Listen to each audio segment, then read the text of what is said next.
Halo, assalamualaikum warahmatullahi wabarakatuh. Jumpa lagi dengan saya, Tumangku Priyadi. Topik kita kali ini masih bahasan tentang adab berkata, yang mana telah kita uraikan kemarin. Ada kata menurun, ada kata mendatar, ada kata mendaki, dan ada kata melereng. Nah, sekarang kita bahas tentang kata melereng. Kata melereng ini adalah, boleh dikatakan ini kata sandi atau kata kias. Kata sanding atau kata kias ini udah dituntun oleh adat itu sendiri. Seperti putra ataupun putri Minang ataupun orang Minang mati karena dia bayang, luka karena dia sanding. Jadi orang ini terluka karena sanding. Kata sanding tadi, kata kias gitu. Jadi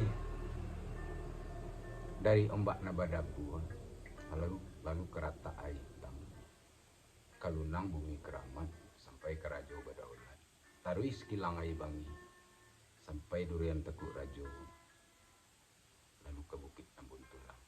Itu sadat sembago.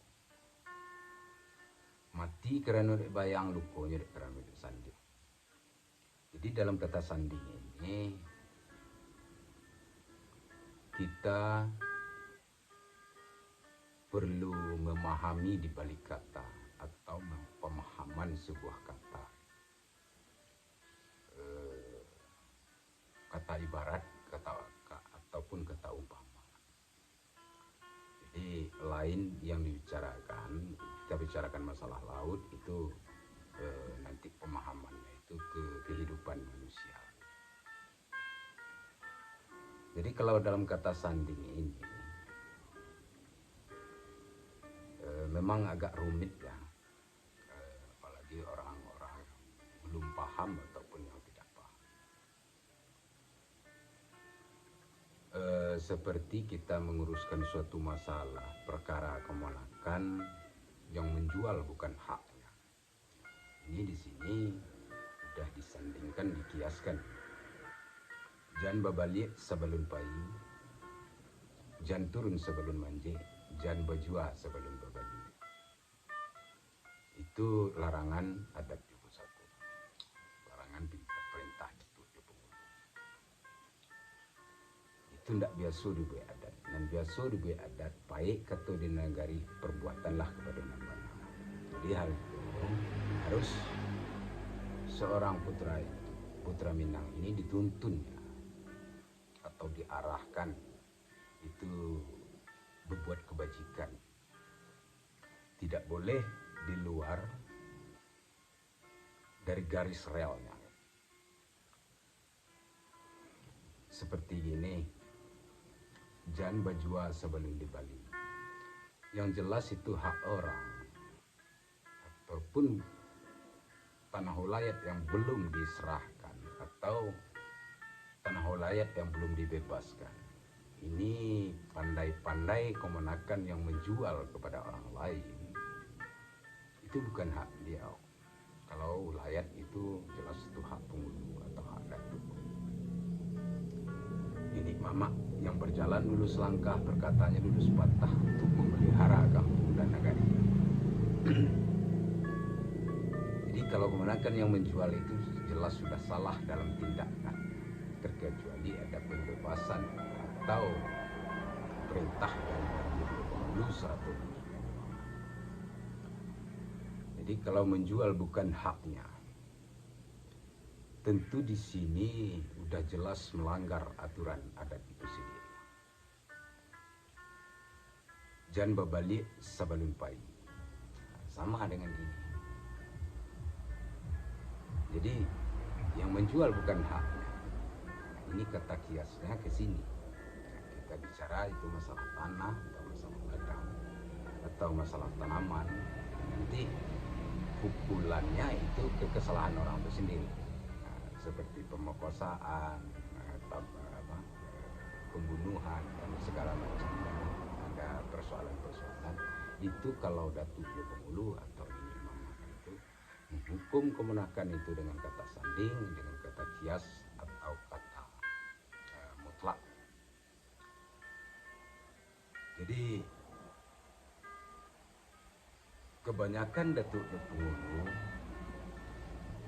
memakai kata ini adalah kata sanding untuk mengajarkan, bertunjuk ajarkan kepada kemenakan itu dengan kata sanding.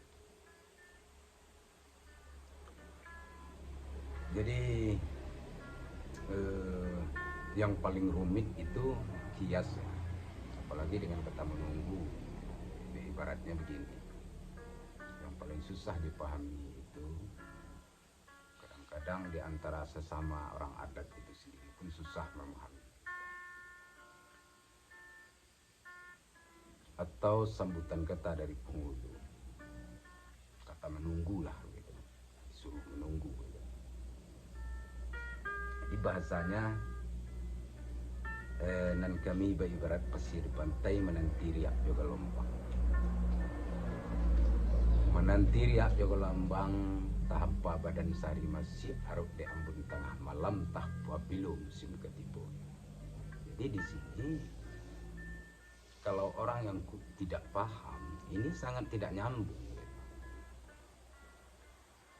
Yang ditanyanya suruh menunggu persoalan ini kok sampainya jawabannya ke laut gitu, ke pasir. Jadi paham dan makna ini adalah kata kias. Maknanya kalau diibaratkan kita ini sebuah pasir di pantai, terjemur sehari suntuk itu mengharapkan air pendingin badan. Sementara dari pertanyaan Datuk tadi itu jelas beda dari jawabannya. Jadi pemahamannya bagi orang yang berilmu dengan ilmu kias ini, orang ini sudah paham. Jadi seorang Datuk tadi sudah paham dengan jawaban orang Sumandungnya atau dari Kemenakan. Jadi itulah contoh-contohnya ilmu kias tadi. Mengharap badan, mengharap ambun tengah malam, dan tahpa bilu musim. Artinya jangan terlalu lama kami menunggu gitu. Oke, itu sebagai umpamanya kata sanding ataupun kata kias. Jadi kita sebagai putra Minang ini dari kecil itu udah dilatih untuk kalau rasu dibawa naik, parisu dibawa turun. Ini seluruh putra Minang ini diwajibkan mengetahui ini. Hidupnya dengan rasa. Andai kata kita mengambil barang orang, itu bukan adat namanya. Itu adalah adat babi atau adat babi hutan. Kalau Buya Hamka bilang, kalau hidup sekedar hidup, babi di hutan juga hidup. Jadi adat babi ini orang yang nanamnya ubi kayu, ubi jalar, tanaman jagung, dia pula yang tukang makan.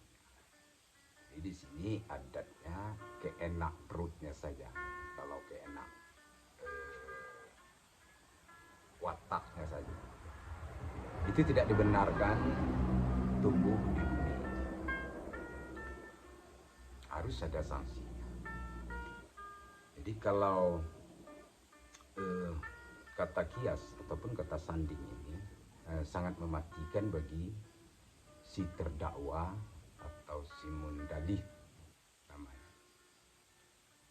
Atau si mundalih ini berdalih kata, ya, membela diri. Itu di dalam sidangkan atau kerapatan adat nagari itu pasti tidak akan bisa mengelak, karena datuk dan penghulu itu sangat mengatur siasatnya, mengatur teknik dan siasatnya itu sangat pintar sekali. Jadi ada 40 tanda-tanda salah itu. Nah, tanda-tanda salah ini tentu sejak mana kita seorang sejak menurun bukti bertanda bersaksi berketerangan mencalik dari yang patuh pulang lalu yang patah pulang pagi basah-basah. Kalau pulangnya pagi basah-basah itu dari mana? Jadi pertanyakan, itu sudah terduga. Jadi di dalam sistem adat itu sebenarnya sangat enak kalau adat ini dipakai. Sayang saat sekarang putra-putra ataupun putri Minang seakan tidak mau tahu dengan rasa adat ini. Padahal adat ini dipakai sesuai dengan rasa atau fitrah manusia itu sendiri. Juga kami tidak luput menghimbaukan kepada sanak saudara atau keponakan yang ada.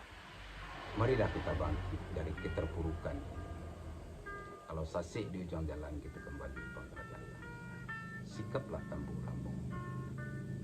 Seliklah tambung lambung. Karena disiko sesuai bab pituah nama ketua. Bakari sekatimun paktikam katur pak jadi tua. Kalaulah kini kita kali si tambola lah banyak ragi dan berubah. Jangan sampai ragi ini berubah. Kalau sempat berubah, tentu syariat kita pun berubah. Rasa perasaan kita pun berubah. Rasa persaudaraan sekarang ini sudah mulai hilang. Jadi orang sudah memuliakan teknik-teknik politik secara demokrasi saya lihat itu bukan sistem komunis lah gitu. Jadi tidak selayaknya kita sebagai putra Minang ataupun putri Minang harus hidup dengan perasaan, harus hidup dengan rasa. Bab rasa ini dibawanya naik nih, diperiksa terus. Jadi diperiksa di bawah turun.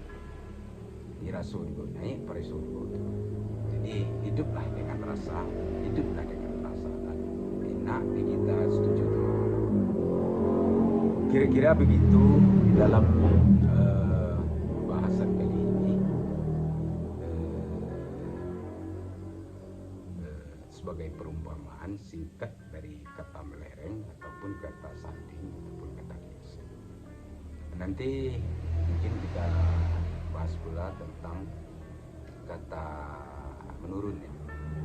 Jadi, kalau sudah selesai kata menurun ini ada berkata sistem secara garis besarnya itu mungkin sudah kita selesaikan. Nah, nanti kita bahas pula berkenaan dengan lanjutan tentang penghulu, kewajiban penghulu, hak penghulu,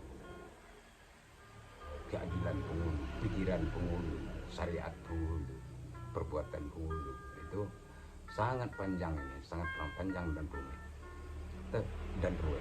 Tapi kalau sempat kita mempelajari ini, Buya Hamka pernah mengkiaskan siapa yang memakai ilmu tasawuf dan siapa yang memakai adat Minang ini, insya Allah bisa menguasai, bisa menjadi pemimpin di permukaan bumi. Insya Allah bisa jadi khalifah di permukaan bumi. Sebab di bumi inilah tempat nampaknya keikhlasan itu ada. Sebab dari kecil dia mencari untuk ibu, dari kecil dibesarkan remaja berusaha baik rantau ataupun di kampung itu diserahkan kepada ibu dan adiknya. Beristri, berusaha diserahkan kepada anak. Dia tidak mencari untuk dirinya sendiri, bahkan dia mencari untuk orang lain gitu, baik anak atau keponakan atau ibu atau pikirannya tetap kepada masyarakat. Jadi kalau paku kecang belimbiang tempurung lengang kan di bawah anak itu pakai. Memang ini dipakai betul. Anak di bangku dengan harapan perjalanan, kemenakan bimbing dengan atau pusako, orang kampung dipetenggangkan ke pemikiran. Jadi akal pemikirannya itu tetap memikirkan sebab dan akibat, memikirkan mudarat. Oke, mungkin sebatas itu dulu karena waktu juga yang memisahkan kita. Nanti kita jumpa lagi, insya Allah. Kalau ada sumur di ladang, boleh kita numpang mandi. Insya Allah kalau kita umur sama panjang kita jumpa lagi. Mungkin tidak kami panjangkan lagi mukadimahnya, kami tutup saja dengan Assalamualaikum warahmatullahi wabarakatuh.